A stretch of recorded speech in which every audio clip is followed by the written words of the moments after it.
now we're going to talk about our Senior Dream Design and Support program in a little more detail. We're going to introduce you to the core concepts that we talk about in this, and the processes we use and the tactics we use to work with you to really do personalized senior planning. Our group or family presentation format is very flexible. Our appearances are highly tailored to the audience, whatever audience you bring to us. We realize that the audience will be different by the age of the people involved, by the topics they're interested in, by how many people you have. I mean, do you have 100? Do you have 10? We're also very aware that some people are not interested in anything longer than 30 minutes, but other people would like an hour, other people would want 2 hours or possibly a half day. And we realize the venue will be a changing thing to the situation. And so we're totally capable of that, doing either in person or virtual. So let's get started. I think one of my initial thoughts is, so we have this way of helping you with your dreams. Some of you may be sitting there thinking, I don't need any help with my dreams. I've been doing my own dream management my whole life, and I don't need any help now. And I would say, okay, if that's your situation, then great. You don't need us. But the thing is, can you do a dream management in a group with other people, or can you do it alone? And our point of view is you can certainly do it by yourself, but the question is, why would you want to? Because if you look at what you've accomplished in your life working with others, obviously working with others has been an important part of your life. So doing it with others is more fun. You get this involvement of multiple minds working together. You end up with more creative thought, more choices, offers more reaction to your ideas, more reflection, more feasibility. So our thought is, why would you want to do it by yourself? Why would you want to miss the joy of doing it with a community of a community that you belong to? Why wouldn't you choose to walk this dream journey with your friends? So Yeah. What are your thoughts, Ruth? And I also think so much of our life is spent in school trying to decide what you're going to do for a career, right? And you're doing that with others. You're getting advice from others. And then you're having your career and your family and your life, and you're identifying with that. And when you're ready to take that next chapter, how much support do we get to go into that next chapter? Not a lot. And it might be a major shift in your life, or it might be very similar. But from what I hear, most people, when they go into retirement and beyond, they have very unique dreams that are separate from what they did for a living. And sometimes we just need a little guidance. Yep, totally agree. Mm-hmm. I love asking questions, of people. I think that's how if they will actually ponder the question, then it gets us to the heart of things. So let me ask you, someone watching this video, how do you want to spend the next 20 or 30 years? How do you want to do it? What would you still get a kick out of when you're 80 instead of 60? What would that be? What can I do to make sure I understand all my choices? This is a big deal. Is planning for your senior life a big deal? I think it's the definition of a big deal. It is a big deal. It is a big deal, right, Ruth? It is. I don't want anyone to cross their fingers and hope for the best. I want them to plan. Right. So the question is then if I decided to plan, what's the best way to do it? So so we're going to walk you through our dream management process. And when we do that, in addition to these questions, we start having a discussion, to reflect on the life we've already had, to look at our energy.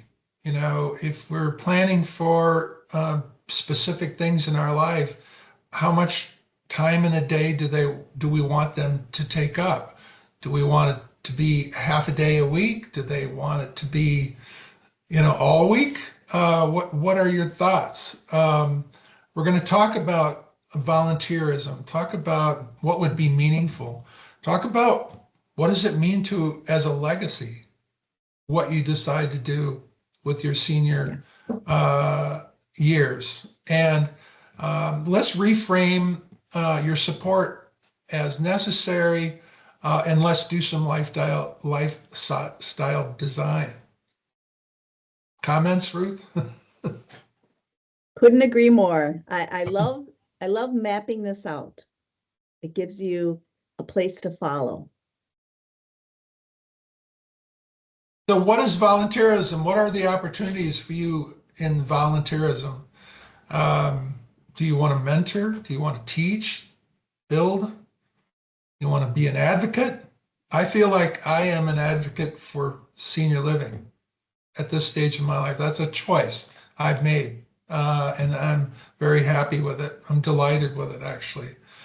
I also like to write. So as you can see, I'm kind of I'm living this and teaching it at the same time.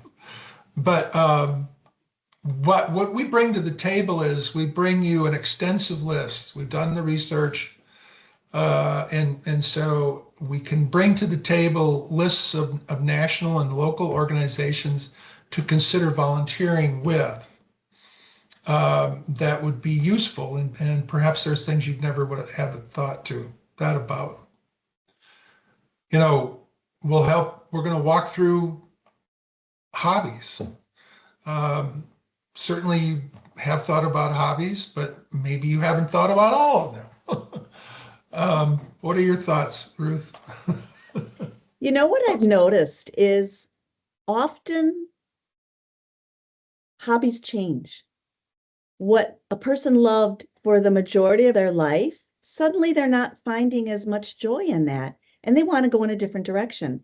Maybe similar, but not what we as maybe their family members assumed or expected. That happened with my father. I saw that for sure.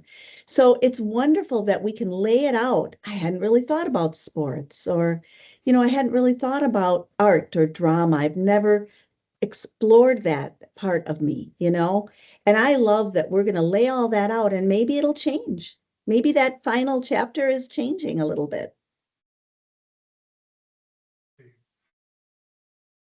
Coming back, to more questions that are involved in this general vicinity here is we may have to take a moment and ponder some deeper questions to really find what would be satisfying for you going forward.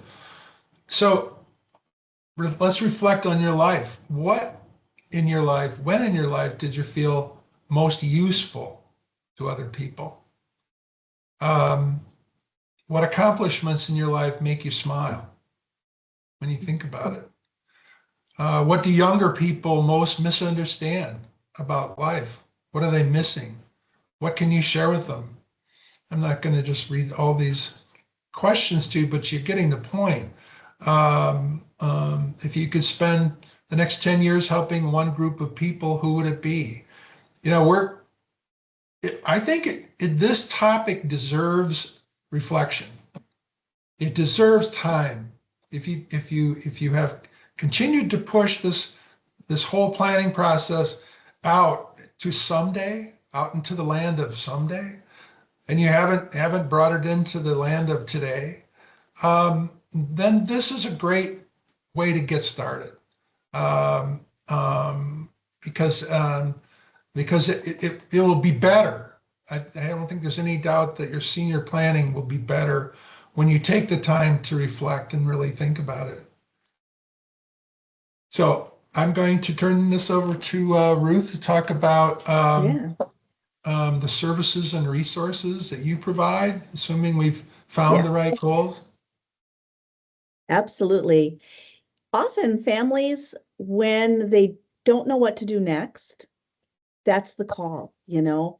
They call us because something happened, something immediate happened. And we always say, well, what prompted your call? And often it's a fall or a notification of a change of condition or a diagnosis of some sort.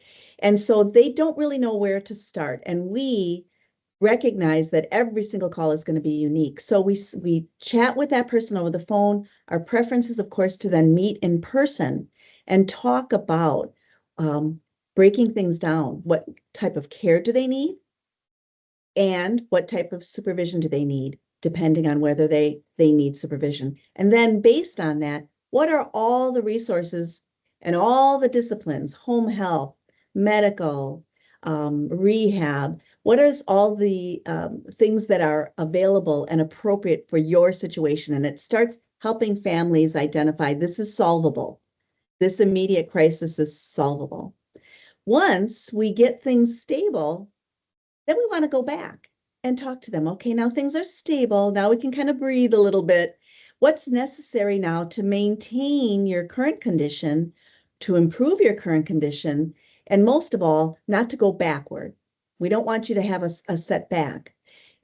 You also have that time to really talk about what are some of the legal ramifications? Do I have my will in order? Do I have someone assigned to be my power of attorney for finance and health? Does your family know what your wishes are?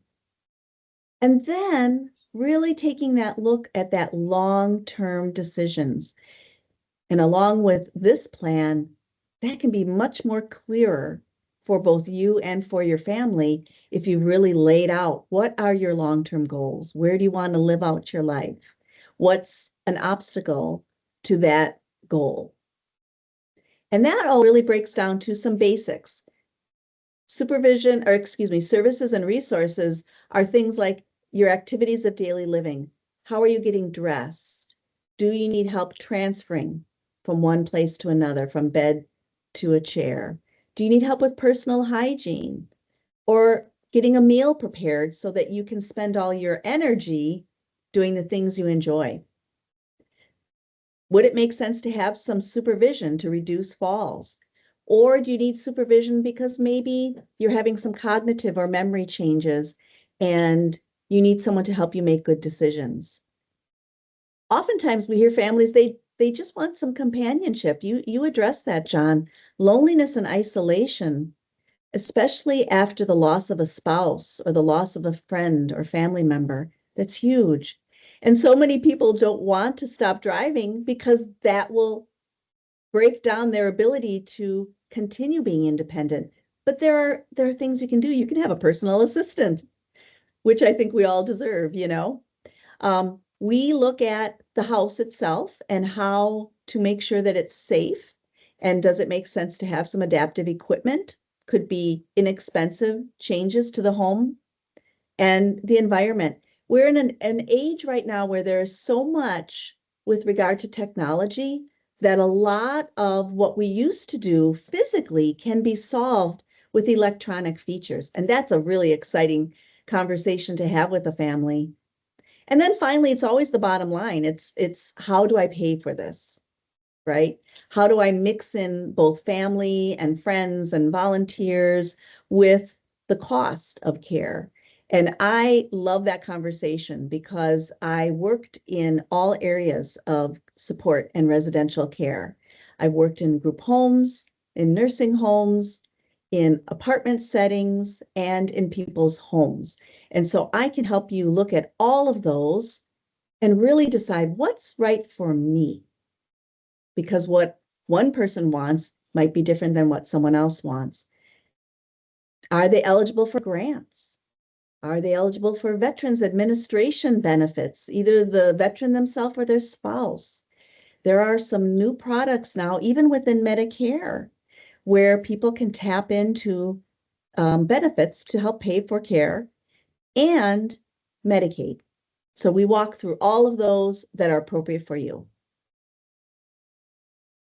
That's amazing. This just the scope of what you just described is huge. And and without someone like you helping them sort this out, helping anyone, sort this out, I think it would be difficult at the very minimum, but maybe even somewhat impossible for somebody to do without you, or without someone like you. And Or so, sometimes, oh, I'm sorry, John, go ahead. no, no, go ahead. I was going to say sometimes you're getting so much advice from so many different avenues. A doctor here, a social worker there, a neighbor here, and you don't even know where to start. And we hear that a lot. So we can really just sit down, look at everything first, and then say, and so what makes sense for you? And I can't tell you how many times we've had this conversation. I can almost hear a person exhale on the other end of the line. Okay, got it. All right, this is solvable. We can really help narrow things down for you. Wonderful. Wonderful. I love it. So I'm going to share with you something you may not have had in your mind when you think about dream management. I spent a lot of lifetime, an adult lifetime in business, and with helping clients make choices about direction for their business, and for my employees to make choices on their direction for their careers. And we used the quadrant chart constantly in that vein. And so I'm not going to, expect to deliver this entirely in this very short time we have together. This is what we go through in the longer term classes. But imagine what's great about a quadrant chart is that you can begin with a list of opportunities and study them on the concept of how attractive are they, how attractive is this opportunity, and also what is the ability to capture.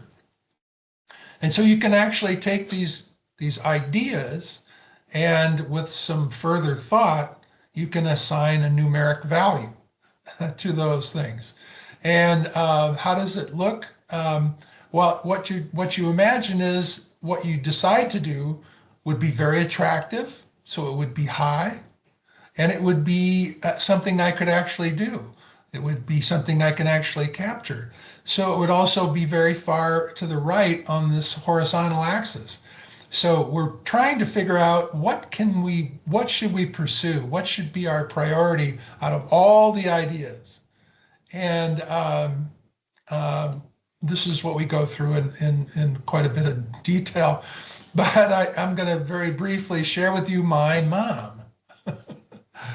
Now, I I love never this. actually, I never actually did this with my mom.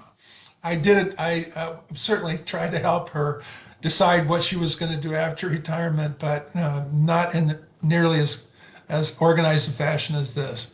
But just to put it in perspective, in a practical way, when we were trying to help my mom figure out what was going to make her happy in retirement, my family suggested that she consider ceramics, going to painting ceramics, and she did that for a couple of days and said she hated it. uh, we we suggested maybe she could play cards, And my mom was a nurse for like 50 years, so she was a go-getter. Anyway, she didn't like the idea of ceramics or card games, but over time she did. Uh, Together we did organize discussion, and in the end what she wanted to do was family events. She wanted to be a caregiver. She was a hospital volunteer. She was in the church choir, and she loved to garden. And after, out of all the things she could do, this is what um, she that was her pursue and priority. So what we're talking about doing is helping people sort this out. But imagine that you went to your financial planner or anyone and said, "This is my plan. Help me execute it."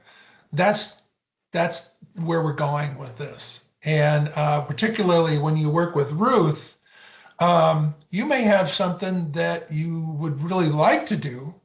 So it might be high on your invest quadrant area, but you don't have the ability to actually do it without someone driving you to church to go to choir practice. And so, but if I have someone to drive me to church and choir practice, it moves from invest into a priority item that I actually can do. So this quadrant chart becomes a way to talk to others about your dreams. Um, Thoughts, Ruth? Yeah. I've been so proud of utilizing my experience and knowledge in my career to help my own parents. I helped my father navigate his 8 years of Parkinson's disease with that knowledge, and we're confident that sitting down with him helped avoid a lot of crises and kept him out of the hospital more often than not. Most importantly is because I did sit down with them. What do you want to do next, Dad? He was able to make choices for himself. Wonderful. With that being said, if I had had the enhancement of this quadrant, I think his quality of life would have been even more enhanced. And the same with my mother in later years when she needed our support. So I love the combination of both to really, truly improve the quality of someone's life. Yep, it's a great exercise and really helpful in the long run. So, moving on, what's the action plan? For those of you that are find yourself compelled to get more involved in this topic, please reach out to myself and Ruth. Your emails and so on have our contact information on it uh, for you. You know, think about what your audience for this needs. You know, where are they? You know, are they 60 years old? Are they 70? Are they 80? What are their age groups? What are their needs? What do they want to talk about? And then we'll map the narrative in the presentation as appropriate. And once we've done that, we'll agree on a program. Is this a one-time presentation or is it multiple events? And we'll propose a budget and a schedule and we'll go. And so that's what the go forward action plan is. And I'll ask Ruth for her final thoughts. I just think that things happen for a purpose. And the fact that John and I bumped into each other, complete strangers, with a very similar purpose, but really just on maybe different lanes. And now we're working together. I think that every day we're learning more from one another on how to help others on their goals. And I'm just really excited to get started. I'll end with this slide, which is a collage of human faces with a master image in the background. And it represents us, represents humanity. And I just want to end with your dreams are worth the effort. Don't ever think, not for a second, that your dreams aren't worth it. They are worth it. And with some energy and some friends, you can make them better and make them very meaningful. So with that, rah rah, Ruth and I are here to help, and we wish you an excellent day from here. Take care. Bye-bye. Take care, everyone.